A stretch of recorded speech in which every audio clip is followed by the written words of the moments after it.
Buenas noches, República Dominicana. Bienvenidos a esta nueva entrega de El Repaso. Como cada fin de semana, Lucia Raya, Maxi Mansueta e Israel Figueroa estamos con ustedes para presentarles la actualidad nacional y un repaso también de la internacional. ¿Qué tal, Lucy? Muy bien, compañero, amigo, a los amigos, amigas que siempre nos siguen, ¿qué tal? Una semana bien florida, inicio de la primavera, Así es, el pero pasado que esa 21. sea una primavera de paz, de armonía, de amor, que entre ahora, porque hemos tenido tantas situaciones, Sí, tanta violencia, ¿eh? sí, Lo que pasó en la cárcel La Victoria, el tema de los niños de de Salcedo. Salcedo, mire que eso ha consternado totalmente. Como que necesitamos respirar paz, armonía. Así es, esta ha sido una semana muy trágica. Ha Sí, habido por incendios por diversas razones. Ha dejado una cantidad de muertos que va creciendo. A uno le da ay, miedo sí, como que leer periódicos, informarse, porque uno tiene el temor de encontrarse con una novedad de que ha fallecido o otra persona vinculada sí, a los accidentes, al incidente de Salcedo, o que ha fallecido otro de los presos de la cárcel de la Victoria. En ambos casos hay un llamado de atención de que se necesita una regulación mucho mayor. El tema del hacinamiento carcelario, por un lado, no es un tema nuevo, es un tema no, que se ha estado debatiendo nuevamente en sí, estos días, pero es un tema manido, que viene cuando hay desgracia, viene cuando hay tragedias como esa. Sabemos desde hace mucho tiempo que La Victoria y otros centros de reclusión tienen muy por encima de la capacidad de personas para los cuales fueron construidas. Y sí, evidentemente cuando se da una situación de emergencia, la cantidad de muertes será así. Todo esto ocurre mientras hay una cárcel que se inauguró y que se hizo una inversión pública considerable, que lamentablemente el dinero público es así. sí. Es Y por otro lamentable, lado, sí, Lucy, sí. con respecto a lo de Salcedo, muy penoso Muy también que penoso. en una actividad prácticamente oficial para esa alcaldía como es el carnaval, no se le dé seguimiento, no sean estrictos al momento de manipular los fuegos artificiales, los fuegos de No, y de artificio. usar ciertos fuegos sin permiso ni autorización. Exacto. Los Bueno, fuegos artificiales son muy hermosos siempre y cuando estén siendo manipulados por personas que personas sepan capacitadas porque son, exactamente. eso es una pólvora, es una bomba de tiempo. Claro, Y fíjate la claro. cantidad de niños, sobre todo, Sobre todo, qué niños que estaban lamentable, Dios ahí mío. celebrando el carnaval y de repente ya hoy su familia no lo tienen. Como una actividad alegre se convirtió en una situación de penuria, de tristeza, de luto, no solamente para esas familias, sino también para todo el país. Para todo el país, algo que lamentamos y expresamos nuestras condolencias a todas esas familias que han sido afectadas con esa tragedia. Y bueno, debo decir que aquí se iba a celebrar el domingo pasado el desfile de carnaval y se suspendió por Se eso. tuvo O que sea, hubo suspender, una claro. solidaridad ante esa triste situación. Así es. Bueno, esta semana, Lucy, y con eso cambiamos de tema, fue donde ACNUR, que es la Agencia de las Naciones Unidas para los Refugiados, le Sí, recomendó a los estados, entre paréntesis República Dominicana, no deportar a los inmigrantes ilegales de origen haitiano por el tema de violencia que hay en esa nación. Eso mientras los países del CARICOM están reforzando sus fronteras y mientras la Guardia Costera de Estados Unidos está en un proceso de devolución de todo lo que encuentran entonces en alta mar. no hay un principio de equidad. No hay un principio de equidad. Entonces nosotros sí, ellos no. Exacto, así Bueno, ha yo habido.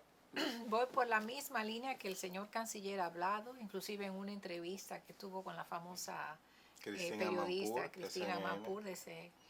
Bueno, dijo muy bien que nosotros nos mantenemos apegados a lo que establecen nuestras leyes, nuestras normas internas con respecto a la inmigración. Si en Haití hubiera realmente una guerra, yo no te digo, que hay que darle refugio, pero no hay guerra, número uno. Número dos, el proceso de refugiados, según la Convención sobre Refugiados, se da cuando la persona sale por persecución política, de raza, de religión, de etnia.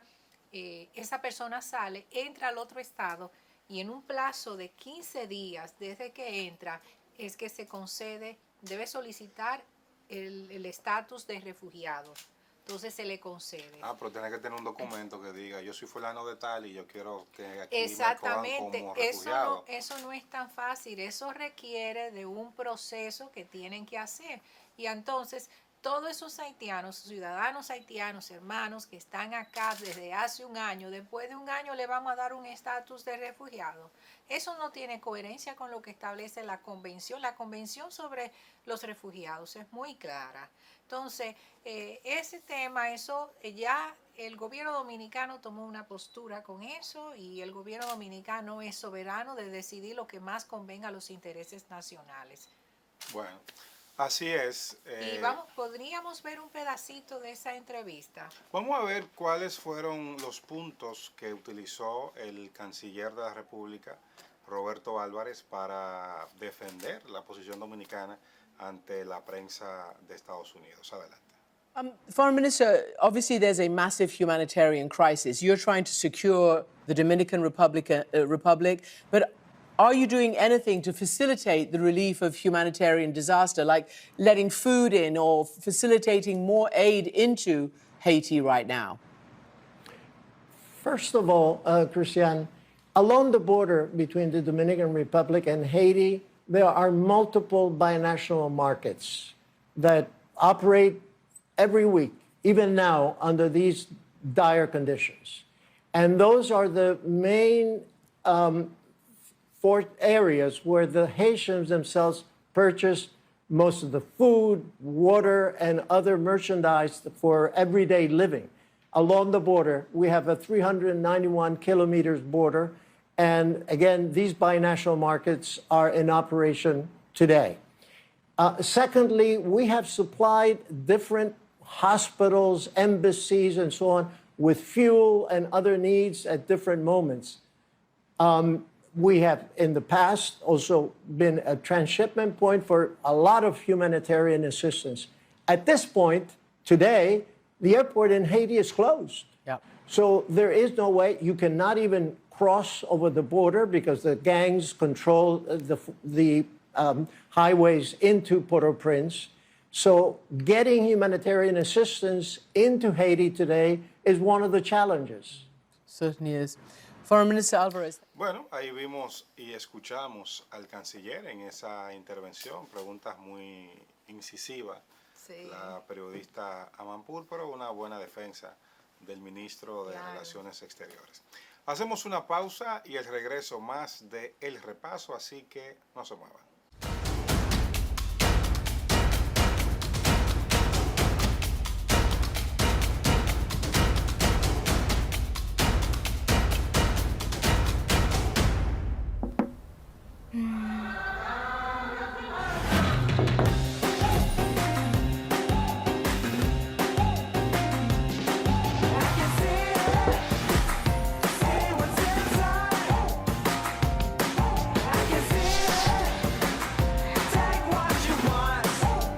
Tómate todo el tiempo que quieras. Mira el interior de tu refrigerador sin abrir la puerta y sin perder aire frío. LG InstaView ThinQ.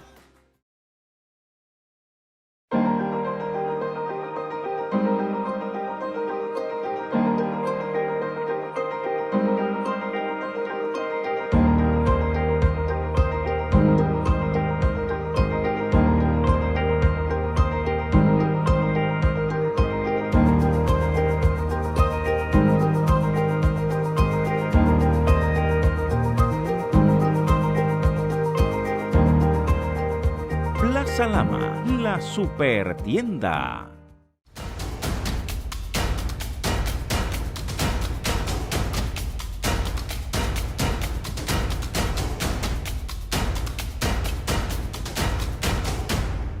Gracias por continuar con nosotros en el repaso y recibimos a nuestro queridísimo licenciado Tabenki Clemo para hablar acerca de la situación haitiana que a nosotros nos preocupa tanto y que siempre que él tiene tiempo pasa por aquí para que la actualicemos. Una reflexión breve acerca de lo que se está viviendo en Haití en este momento, sobre todo con las dificultades para armar este consejo provisional. Gracias, Israel, por tenerme aquí otra vez. Siempre un placer. Y bueno, la verdad, Haití está en una situación muy complicada. Y por eso que tiene este problema para poner este consejo presidencial que buscan poner. Recuerdo que la última vez que yo estaba aquí, yo dije que Haití está en una ecuación donde no hay forma legal, constitucional, para llegar a reemplazar el presidente. Eso sigue siendo cierto. Pero el colegio o consejo presidencial que están proponiendo, eso no va. La idea no es crear más problemas. La idea es encontrar una solución para que podamos regresar a la constitucionalidad. Pero con un consejo presidencial no llegamos a una solución, porque no hay disposición legal en la Constitución para tal estructura. Es decir, que esta es una propuesta de solución contraria a la Constitución de la Nación. Exacto. ¿Cuál sería, acorde a la Constitución, la solución viable? Según la Constitución, porque ahí estamos haciendo un poco de derecho comparado. En el derecho francés hay una teoría que se llama la teoría de la formalidad imposible. Es cuando en las leyes disponibles hay un vacío para ciertas situaciones que pueden presentarse. Sí. En el caso de Haití tenemos este problema. La situación que hay ahora, hay un problema que no hay disposiciones legales para resolverlo. Por eso que hay que pasar por un acuerdo político. Acuerdo político. Pero este acuerdo político tiene que llevarnos más cerca a la Constitución que pueda. Ahora, un consejo presidencial, ¿cómo va a funcionar? No hay disposiciones legales va a como suspender la Constitución. No tiene competencia para eso. Entonces, ¿va a escribir una otra Constitución para funcionar? No. Es como, yo digo, es como un paciente que tiene una enfermedad crónica. Digamos, por ejemplo, la diabetes. Y va al doctor y para su caso se necesita una metformina para controlar su diabetes. Sin embargo, el doctor lo prescribe 7 metformina o 9 metformina. No está resolviendo el problema de la diabetes. Lo está agudizando. Le está agudizando y buscándolo mucho más problema. Eso es lo que está pasando en Haití. Lo que necesitamos es un presidente. No 7 más 2 son 9. Eso es una sobredosis de presidente. Eso no va a resolver. Difícil ponerse de acuerdo 7 personas o 9. ¿Cuál sería el modus vivendi? ¿Cuál sería el modus operandi? Vamos a tener 7 cortejos presidenciales o 9 porque hay 2 observadores, son 9. Y cada presidente tiene derecho a entre 10 a 14 consejeros. Ya vamos por 90. O todos van a agruparse y andar siempre todos juntos. ¿Y quién va a presidir ese consejo? Bueno, eso va a ser rotativo. Entonces, usted se imagina, 9 presidentes, digamos, cada uno está pasando 3 meses en la presidencia. Un caos. Ya son 27 meses, ya son 2 años y todavía no hemos llegado a ninguna solución. Bueno, interesante esa reflexión. Ojalá que haya un acuerdo político que permita la institucionalidad y la legitimidad de esa nación que es tan importante para ellos y para nosotros. Muchísimas gracias por haber estado con nosotros y ustedes no se muevan que todavía tenemos más de El Repaso. Muchas gracias.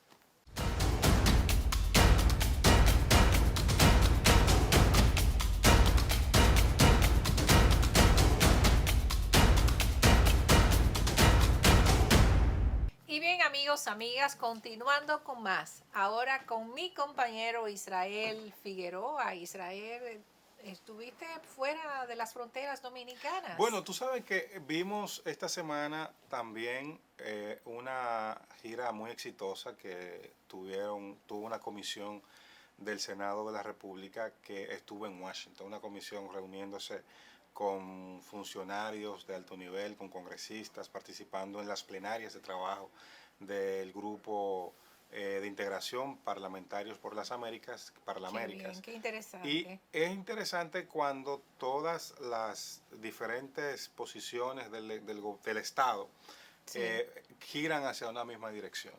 Ahora mismo, independientemente de banderías políticas, hay un tema de defender el país y de solicitar más ayuda internacional, más intervención Sí. de la comunidad internacional ante la problemática haitiana. Y en esa dirección, el presidente del Senado, Ricardo de los Santos, el senador de Barahona, José del Castillo Sabiñón, y el senador de la provincia de Espaillat, Carlos Gómez, y el embajador Alexander de la Rosa, que tú conoces muy bien, Sí, lo estuvieron participando en ese encuentro. Ahí se reunieron con el secretario general de la Organización de Estados Americanos, OEA, Luis Almagro. firmaron algo muy importante, un acuerdo de cooperación de capacitación entre la OEA y la Cámara Alta. Y es en ese escenario que el presidente del Senado le reitera a Almagro la necesidad de tener este tema en la agenda, y a él es que le dice que va a convocar, que había convocado al Consejo Permanente de la Organización de Estados Americanos para tratar ese tema. Entonces fue un encuentro importante. También se reunieron con el senador Adriano Espaillat, el senador de origen dominicano, exacto. Sí. También con representantes de la asociación más grande de manufactura que hay en Estados Unidos. O sea que fue un viaje muy productivo. Sí, productivo, qué bueno. Interesante ver, repito, cómo hay una línea de defensa de los intereses del país. O sea que no es por partido. No es por partido. Eso porque es una postura nacional de todos los sectores. Eso nacional, está muy bien. No era un tema... Quiere decir que para bien o para mal, República Dominicana está en el tapete con este Así tema. Es. Vemos con preocupación que los organismos internacionales quizás no lo tienen con la prevalencia, la supremacía que nosotros quisiéramos. Sin embargo, en cada espacio fuera de nuestra frontera que nosotros estamos participando, OEA, ONU, Parlaméricas, donde sea que haya representación dominicana, hay que poner el tema, aunque el tema no esté en la agenda. Necesariamente, sí. Hay que ponerlo necesariamente porque de ese tema dependemos mucho, o sea, incluso nuestra supervivencia como nación. No, y que debemos hablar para que se conozca y para que se entienda la realidad. La realidad que está muy desvirtuada, muy desvirtuada. Hay gente que está pensando otra cosa, que aquí se le está maltratando, que esto es aquí una Exacto. situación crítica. Bueno, parte de la entrevista que no vimos completa por asunto de tiempo, de las preguntas que le hizo Mampur al canciller, era que aquí Santo Domingo es un punto de tránsito y tráfico de armas y de drogas. Así mismo dijo, y el canciller le dijo, no es lo que está pensando, y aclaró, porque es que hay una mala información hacia afuera de lo que realmente pasa. Cuando vienen aquí, esto me lo dijo un funcionario de la OEA hace unos años, cuando vienen aquí que ven la realidad se dan cuenta. No, nosotros hemos sido muy solidarios. Somos y seremos siempre solidarios con nuestros hermanos haitianos. Así es, pero todo eso en la medida de lo posible, en la medida según nuestras capacidades, porque claro, evidentemente un país pequeño no puede asumir una migración que desborde sus capacidades. Mi única queja con esto es que yo veo el discurso, lo que dice el canciller en los organismos internacionales, lo que dice el presidente fuera de aquí, pero vemos una cantidad creciente en las calles.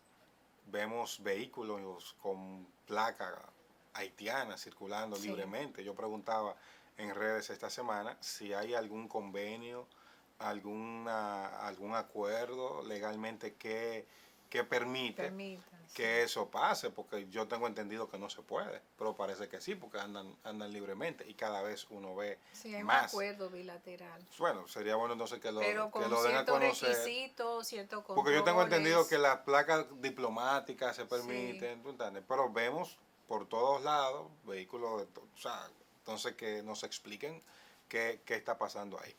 Pero lo cierto es que lo importante es que tengamos conciencia de esa realidad, que Así es. nosotros pongamos el tema y que lo pongamos en agenda donde hayan personas que no lo tengan. Así es. En otro orden, Lucy, en el plano también Internacional, pasando las fronteras. el tema de Dime. Hamas e Israel Sí, sigue. sí. El secretario de Estado norteamericano, Anthony Blinken, hizo un llamado en esta semana a que... Sí, hizo Sí. todo un viaje por Medio Oriente Sí, y ya el gobierno de los Estados Unidos va a solicitar a las Naciones Unidas un cese al fuego en Gaza.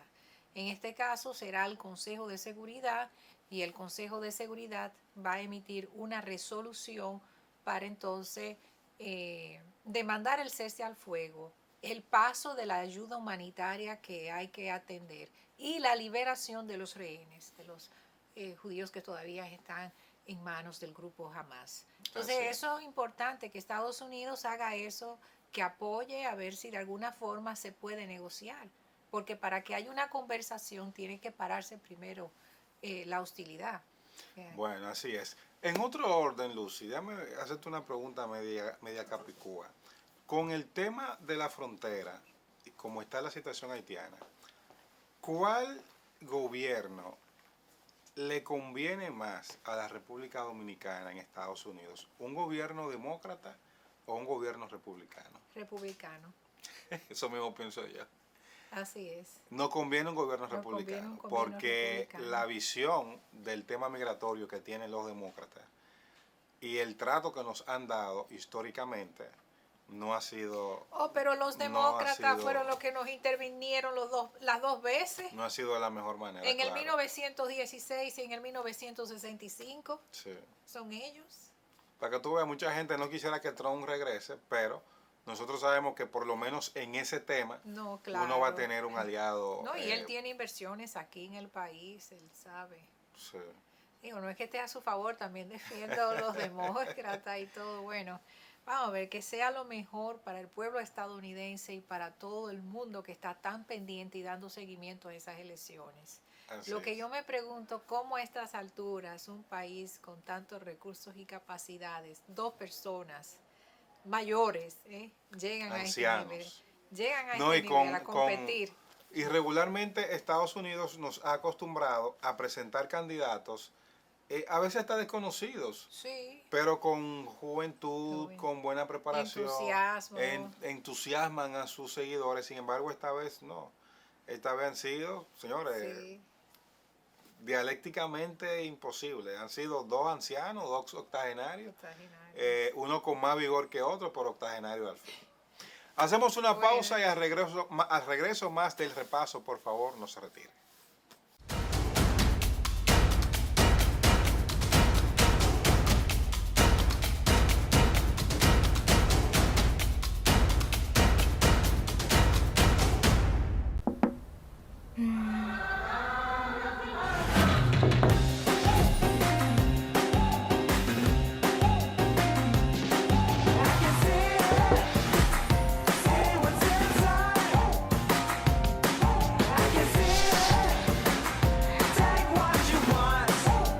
Tómate todo el tiempo que quieras. Mira el interior de tu refrigerador sin abrir la puerta y sin perder aire frío. LG InstaView ThinQ.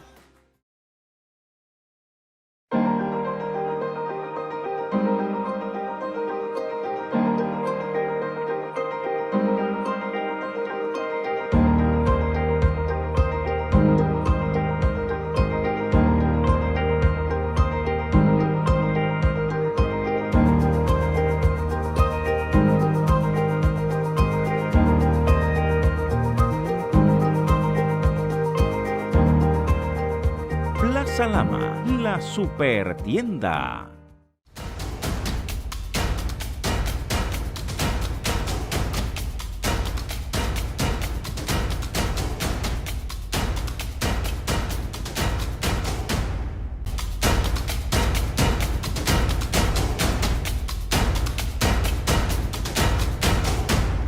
Gracias por seguir con nosotros y llega el momento de recibir al doctor Pedro Sin, director del Hemocentro Nacional.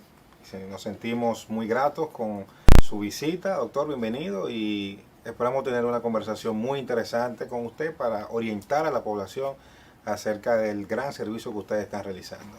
Muy bien, yo estoy complacido por estar aquí y no tengo la más mínima duda de que será una entrevista que fundamentalmente va a tener y tendrá la tendencia a orientar, porque este es un programa para orientar a la comunidad, sobre todo un tema tan sensible como es la sangre. Así es, doctor, hablemos del Hemocentro. ¿Cómo está ahora mismo? ¿Cómo está funcionando? Porque aquí duramos un tiempo con esa estructura y sin embargo... Un elefante blanco. Exacto, sin un funcionamiento, sobre todo en un país donde se necesita con tanta necesidad. tanta sangre. Sí, inmediatamente en septiembre se nos llamó a una entrevista a los fines de plantearme sobre todo esa posibilidad de dirigir el Hemocentro Nacional. El Hemocentro Nacional en dicha entrevista fue expuesto por el ministro de entonces porque el presidente Abinader había dado mucha connotación de que la sangre en algún momento sea un bien público, es decir, tenga ribetes de gratuidad. Entonces, en esa dirección iniciamos los trabajos en septiembre. No estábamos habilitados, no estábamos registrados en ningún estamento, ¿verdad?, público. Por ejemplo, no había registro en ONAPI, no teníamos más que 130 registros de donantes en esa época. Y además, los equipos todavía no se le había dado el rodaje. Nosotros llamamos a eso la prueba de estrés. Es decir, preparar todos los equipos, ponerlo a rodar, para entonces colectar y procesar el tamizaje, que son las pruebas que se le hacen. Todo esto... Doctor Preso, te va muy rápido. Sí, pero ¿qué tiempo tenía el Hemocentro? Exacto, de inaugurado, cuando ustedes lo recibieron, que tenía la estructura y no tenía ni siquiera... El Hemocentro registro. Nacional, hay una imagen que anda en los medios de la época, en el 2019, porque el Hemocentro Nacional es fruto de una estrategia de la vicepresidencia de la gestión pasada, es decir, claro, de la licenciada Margarita Cedeño. Entonces, en junio del 2019, oiga bien, 2019, ella cortó la cinta y le entregó al Ministerio de Salud de la época el Hemocentro Nacional, lo que quiere decir que duró un año después de haberlo entregado y no estaba operando. Entonces, en septiembre, como tal me refería a su momento, iniciamos todo ese proceso. El Hemocentro Nacional, en términos operativos, apenas tiene 1 año y 3 meses. Porque el primer año fue para habilitarlo, para tratar de registrarlo y se registró. No tenía registro mercantil, no tenía RNC y apenas 140 donantes. ¿Y las facturas entonces cómo se hace? No, porque el concepto del Hemocentro Nacional es el que yo acabo de explicar. Ribetes de gratuidad. Claro, nosotros vamos a facturar desde el punto de vista de las ARS. Claro que sí.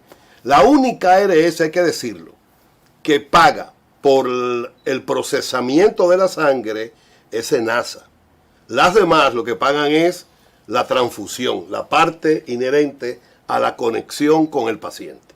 De manera que vamos a iniciarlo así y lo que hemos registrado es que el 94% de los que han ido a donar y los que hemos colectado en campañas, ¿verdad?, con los camiones, son de SENASA.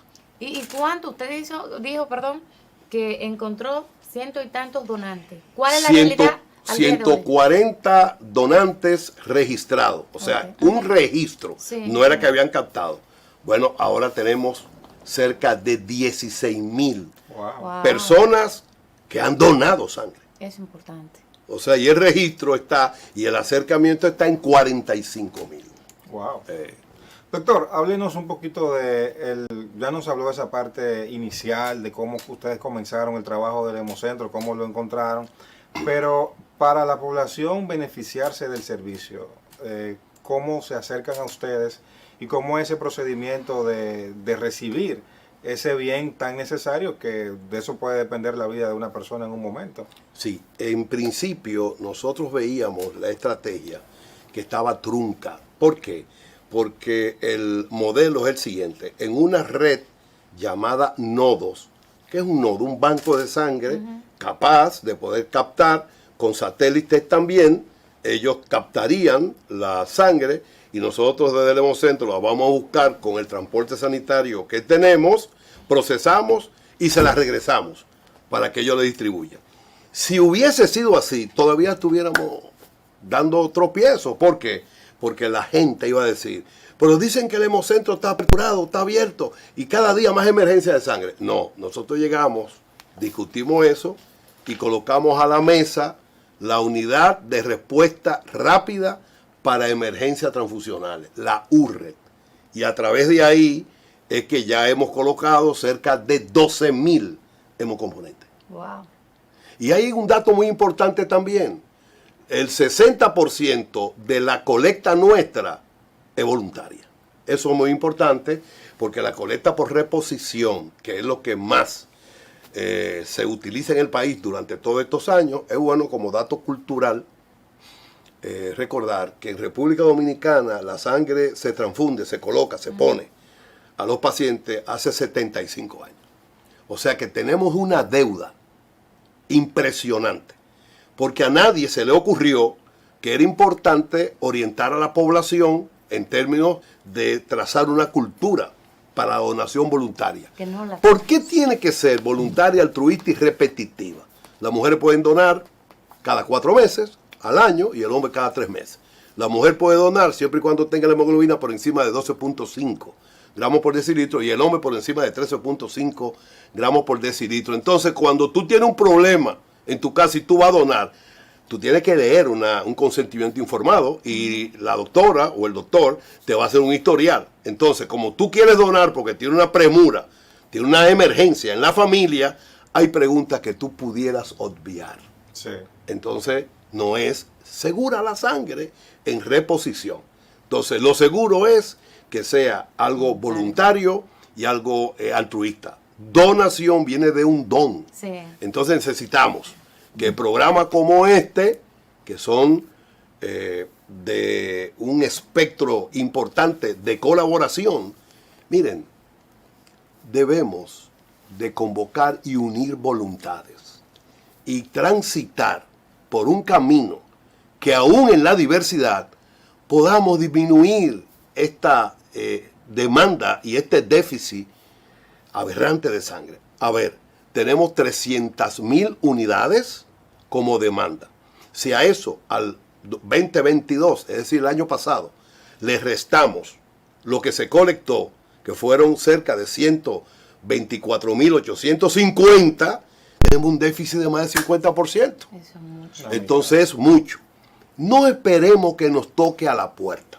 No, vamos a colaborar. Entonces la forma o método de validar, que es la pregunta, es de la manera siguiente. Usted puede llamar al Hemocentro Nacional y ellos le van a pedir una captura, por ejemplo, de la indicación médica de la sangre, de su cédula y de su ARS si la tuviese.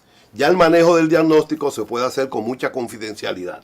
Entonces ya eso va a un área, ¿verdad?, de trazabilidad que inmediatamente te coloca de si hay disponibilidad o no. Inmediatamente exista, uno llama al contacto del familiar y le dice, el transporte sanitario va, en tanto tiempo estará en el hospital. Atento, en el banco de sangre del hospital o de la clínica. ¿Por qué? Porque nosotros los médicos indicamos en la sala una sangre, se la entregamos al familiar del paciente y él sale por ahí a buscarla. Cuando la trae al banco, en el banco no saben dónde está ese paciente. Entonces hemos hecho ese esfuerzo para que el familiar también colabore y entonces la sangre tenga mejor trazabilidad y sea oportuna, porque cuando indicamos nosotros los médicos sangre es porque es necesaria o porque es una emergencia o porque se va a convertir en una emergencia. Doctor, viene Semana Santa. Regularmente los accidentes de tránsito en esta época se incrementan y como usted bien ha señalado, tenemos un déficit de sangre. ¿Hay algún plan establecido por ustedes para esta época? Este es un programa que se caracteriza por sacar primicias. Y como yo lo sé, vamos a dar la primera. No hay ningún Adelante. problema. Miren, tenemos una contingencia, tenemos una campaña ahora, 16 empresas para colectar cerca de 700 unidades de sangre de los diferentes grupos. Más la que tenemos actualmente, nosotros pensamos distribuir en los hospitales que estén en carretera.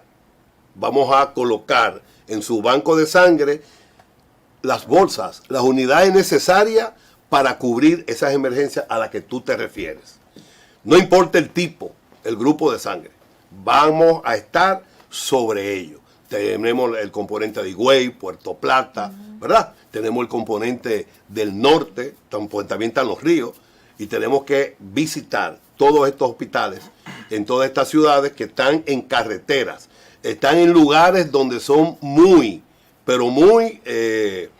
importante el conglomerado de las personas, entonces debemos de tener esa situación.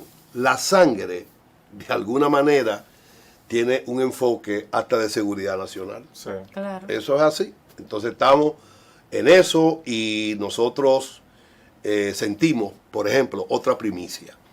El año pasado, para enero del 22, se colectaron cerca de 324. ¿De acuerdo? Y de esas, 216 fueron despachadas. Ahora, en este enero, 512. Y se despacharon 500. Wow. En febrero, llegamos a 900. O sea que nuestra gente está respondiendo. Hay que ver esos testimonios allá. Son impresionantes. De todo tipo.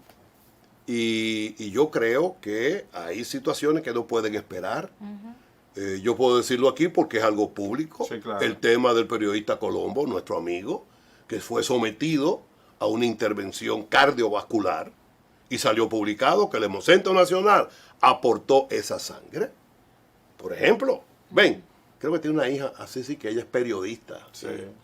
Nuestra amiga, un saludo a Colombo. Doctor, es entonces, debería ser una prioridad de nuestros gobiernos tratar de replicar el ejemplo del Hemocentro Nacional en otras regiones para que al momento de una necesidad no haya que desplazarse tan lejos o colocar esa sangre a una región del este, del sur.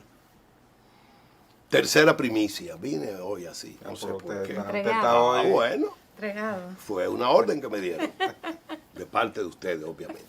Miren, en el día de hoy ya cerramos la presentación con una empresa que tiene que ver con todo lo que es el software de los bancos de sangre en muchos hospitales. Nos visitaron hoy y entonces ya nosotros plantamos la semilla de que esa herramienta tan importante, indispensable, que va a conectar el Hemocentro con el país completo.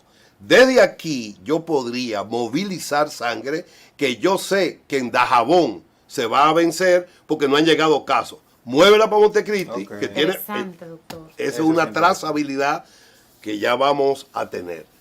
Cuarta primicia. Ya para la próxima semana estamos validando lo que son las plaquetas por aféresis. Ya hicimos la capacitación, quedó magnífica, muy bien. Traduzcanos eso, doctor. Las plaquetas Por aféresis. por aféresis, tenemos 2 máquinas, ¿verdad? Y entonces tú conectas al paciente. Conectar al paciente, un chico joven o una chica joven que tenga cierta estatura, delgado, que tenga buenas venas, porque va a durar un tiempito conectando. Entonces, hay una bolsa donde las plaquetas, a través de una membrana, van a caer ahí y tu sangre vuelve a tu circuito. Ok. Entonces, eso es muy importante porque las plaquetas,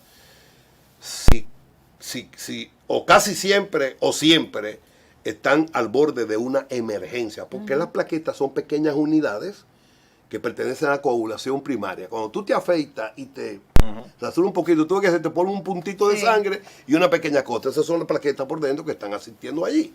Entonces, el costo. Una unidad de plaqueta por aféresis está costando 24,000 Huevo. pesos. Entonces nosotros, vuelvo y reitero, el mandato que tenemos es que trabajemos para que la sangre en algún día, atravesando etapas, sea un bien público. Que así O sea. sea, que tenga avisos de gratuidad. Y Quinta primicia. este programa es suyo, doctor. Nosotros también ya tenemos el lugar, ya se hicieron todos los aprestos organizacionales y vamos entonces a montar lo que es el ácido nucleico. Ya lo tenemos. ¿Qué es eso? Bueno, esa es una prueba importante porque ahora mismo nosotros el estándar es que hacemos las pruebas de tamizaje para VIH, SIDA, hepatitis B y C. Pero esos 3 virus tienen una ventana de 3 meses. O sea que no es replicado lo suficiente para estas pruebas estándares. El ácido nucleico en horas nos va a decir si esa sangre es portadora de esos virus. En es horas. decir, en horas, hepatitis B, hepatitis C y además el VIH. ¿Y cuántos laboratorios? Sin olvidar que la hepatitis C está muy vinculada a la transfusión sanguínea Sí. y que no tiene vacuna. Conozco La que una tiene joven- vacuna es la B, Conozco una joven que padece VIH, SIDA, por una por una transfusión. transfusión. Ay, bendito. Entonces eso, la sangre debe de ser con ribetes de calidad, ¿verdad? Y eso se la da toda una estructura, incluyendo lo que llamamos el sistema de gestión de calidad, que es muy importante en cualquier empresa. Sí. El Hemocentro Nacional es una empresa que pertenece al Ministerio de Salud Pública. O sea, cuando ustedes visiten, se ve muy ordenado, se ve imponente, y eso nos llena de orgullo de que el Ministerio de Salud tenga un componente de esa naturaleza. Eso es muy importante. Entonces, para que la sangre sea segura, debemos tener todas estas pruebas.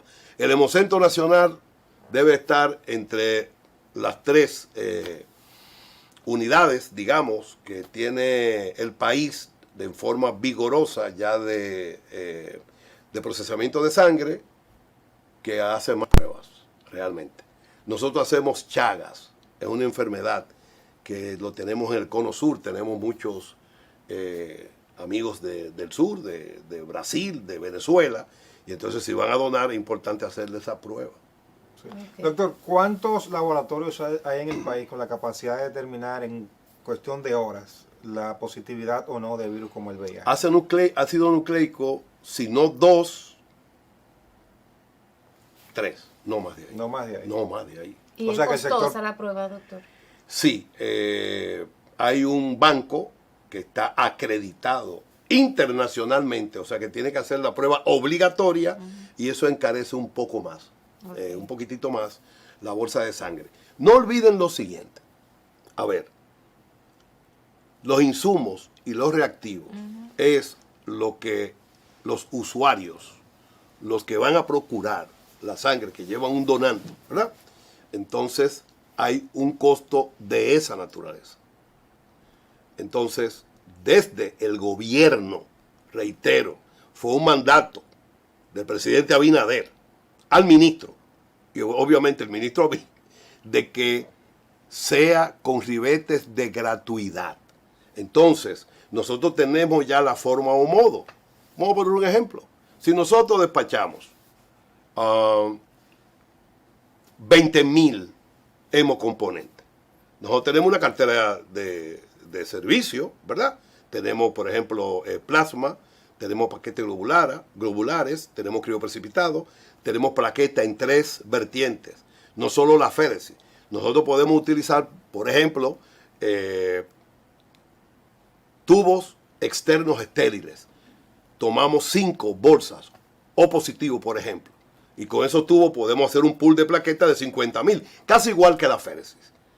Pero fíjense que tiene que ser del mismo tipo de sangre, porque para la plaqueta, en términos de aféresis, no hay que buscar un grupo específico. No, claro. Y entonces eso es muy laborioso, es muy complejo, y sobre todo la trazabilidad debemos de hacerla cada vez más vigorosa.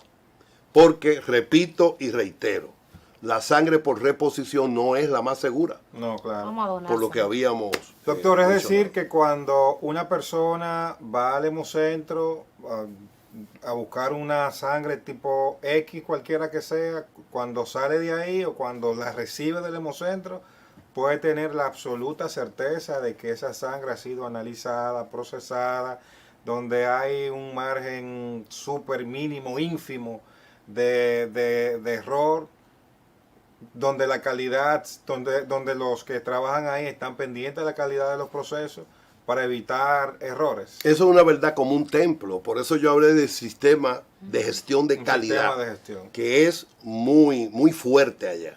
De hecho, nuestros asesores españoles de BST Cataluña le dieron un saludo de mucho significado en términos de los procesos, cómo lo estamos organizando allá. Y además es importante recordar que nosotros tenemos que manejar lo que es la movilidad. A ver, la sangre más frecuente es la O positivo, cerca de un 46%. Luego la A positivo, cerca de un 28%, la B positivo, cerca de un 8-9%. De ahí para abajo se pone un poco más difícil. Entonces, por eso hay que hacer grandes campañas, ¿de acuerdo? Pero, ¿qué ocurre? Como la O positivo es la más frecuente, es la más requerida. Y hay un momento determinado, quienes han estado cerca de los bancos o que han ido de sangre, ¿verdad? Saben muy bien que en un momento determinado se agota la O positivo, que es la más frecuente, porque es la más frecuente en términos de población, por ende también es la más requerida. Entonces hay que hacer ese tipo de movilidad y debemos de situarnos. Por eso el software es sumamente importante, Claro. porque toda trazabilidad que tenga que ver con promoción, con contacto con otros bancos de sangre a nivel nacional, con laboratorios, con los donantes, eso debe de ser robusto. Y entonces ya, reitero, hemos dado el primer paso de esta gran marcha de nosotros en todo el territorio nacional. En un momento determinado, eso aspiramos, estemos conectados permanentemente con todos los bancos de sangre que pertenezcan a la red. Doctor, se nos termina el tiempo, pero para fortalecer la cultura de la donación, que ya uno después de cierta edad como que no la tiene muy arraigada y uno entiende y admite. O en el país, en sentido Sí, general. en el sentido toda general. cultura de donación. ¿Cuál es la relación que tienen ustedes con las escuelas, los liceos, para que al menos la generación que va subiendo vaya teniendo conciencia de la realidad de la donación? Sí, desde que yo te conocí a ti buscando la noticia en la calle, cuando yo era presidente del colegio médico, siempre vi en ti esa posibilidad de tú leer el pensamiento. Mire, es sumamente importante lo que él acaba de preguntarme, porque hay lo que se llama la estrategia comunicacional, ¿verdad? Para nosotros, en la televisión, en la radio, colocando anuncios, ¿verdad? En todo el territorio nacional, interactuando en los canales de YouTube que están en todas las provincias del país. Es sumamente importante. Sin embargo, debemos de dar un paso. Ya nosotros le escribimos una comunicación, le enviamos, debí decir, una comunicación al ministro de Educación. Ojalá que vea el programa. Sí, él lo ve. Estamos esperando la respuesta, ministro. Epa. ¿Por qué? Porque tenemos que formar la primera generación de donantes de sangre. Claro. A los chiquitines de 4 y 5 años le queremos preparar de alguna manera algunas presentaciones que ellos sepan lo que es el glóbulo rojo, porque es importante que mamá, papá, donen sangre. Cuando ellos vayan creciendo, vamos a ir haciendo fílmicas por año y ustedes verán que en un momento determinado ya vamos a tener a nivel nacional lo que es la primera generación de donantes voluntarios de sangre aquí en la República Dominicana. Que así sea. Doctor, se nos termina el tiempo. Muchísimas gracias por haber estado con nosotros. Felicidades por el trabajo que realiza el Hemocentro Nacional. Gracias. Y sigan para adelante. No, y cuenten con nosotros. Claro, Además, cuenten este es un con nosotros. espacio de ustedes, porque de verdad que informaciones como esta Claro. son las que hay que llevar a la población. Mira, en mi condición, creo que tengo un segundo, en mi Sí, condición de académico, yo suelo siempre dejar caer un mensaje, sobre todo a la juventud dominicana. El primero es el siguiente: cuando bebas agua, recuerda la fuente. Y el segundo es: no midas tu riqueza por las cosas que posees, sino por aquellas que jamás cambiaría por dinero. Esos son los valores, el amor, la solidaridad, el ir a donar sangre. Eso es un don. Con una bolsa de sangre salvamos 3 niños, porque fraccionamos plasma plaquetas y glóbulos rojos. ¿De acuerdo? De manera que sean felices con lo que ustedes tengan. Así es que debemos de transitar este camino que muchas veces tiene flores, otras veces tiene espinas, a veces está empedrado, a veces está oscuro, a veces hay luz. Y ojalá que la luz al final del túnel no sea el tren que viene de allá para acá. Nada que agregar. Doctor, gracias por habernos acompañado y Muy ustedes bien. no se muevan, que todavía tenemos más de El Repaso. Continuamos con más del repaso. Esta semana ha sido aquella en la que los cubanos han salido grupos pequeños a protestar pidiendo alimentos que no tienen. Y los problemas eléctricos. Los problemas Mira, eléctricos. y entonces lo grande es que a estas alturas ellos están culpando todavía bloqueo de Estados Unidos, que es la causa de todos los males. Bueno, no sé qué decir, ellos llevan años en esa situación, décadas, realmente. La cuestión es que tienen derecho a protestar, lo que se le está pidiendo al gobierno dominicano. En una dictadura como la cubana, eso es una traición a los principios del régimen. Es que escuchen las protestas de sus ciudadanos, eso es lo que se pide. No, y que Díaz-Canel no es Castro, en el sentido de que tanto Fidel como Raúl tienen tuvieron una mística para manejar esos asuntos y ellos personificaban la revolución en su persona, valga la repetición. Sin embargo, Díaz-Canel no, y es un líder gris totalmente. O sea, para ser presidente de Cuba, para haber sido puesto ahí, él fue criado y preparado para eso. Pero gris, o sea, no tiene un liderazgo ni interno ni externo. Fíjate que quien lidera Cuba con el paso del tiempo se constituyen hasta en líderes regionales, líderes internacionales de peso. Sin embargo, este hombre no, ni uva ni pasa, como que ni chicha ni limonada, lamentablemente. Pero bueno, es vergonzoso que a esta altura estén hablando acerca del bloqueo. ¿Qué bloqueo, por Dios? Sí, del pasado. El senador de Estados Unidos, Marco Rubio, criticó estas protestas, se burló con mucho cinismo acerca de lo que estaba pasando ahí y publicó una foto en su cuenta de la red social X donde se veía tanto a Díaz-Canel y a otros funcionarios del régimen un poquito pasado de peso y él decía, para el pueblo no hay alimentos, pero hay otros que sí tienen alimentos a cada rato y tienen acceso a ellos y es evidente por su sobrepeso y a viajes y a otras comodidades. Otra dictadura como la venezolana esta semana se ensañó contra una candidata como María Corina Machado. Y la oposición tiene 2 de los que están con ella detenidos. Ella dice que ella no se va a detener, ella va a participar de esas elecciones, pero bueno, todos sabemos cuáles van a ser los resultados de esas elecciones, pero dejen participar, denle la oportunidad. Así es. Lucy, se nos termina el tiempo, llegamos al final. Muchísimas gracias. Muy rápido se va el tiempo, como rápido se ha ido este año ya. Ya vamos por marzo. Sí, Semana Santa. Ya Semana Santa. Sí, prepárense, sí, Domingo de Ramos. Sí, llamar a la población a que tenga un comportamiento cívico, tranquilo, ojalá que nos volvamos a encontrar luego de la Semana Mayor. A reflexionar un poquito en familia, que se necesita mucho esos encuentros familiares para fortalecer los valores que estamos necesitando en nuestra sociedad, que nacen de la familia.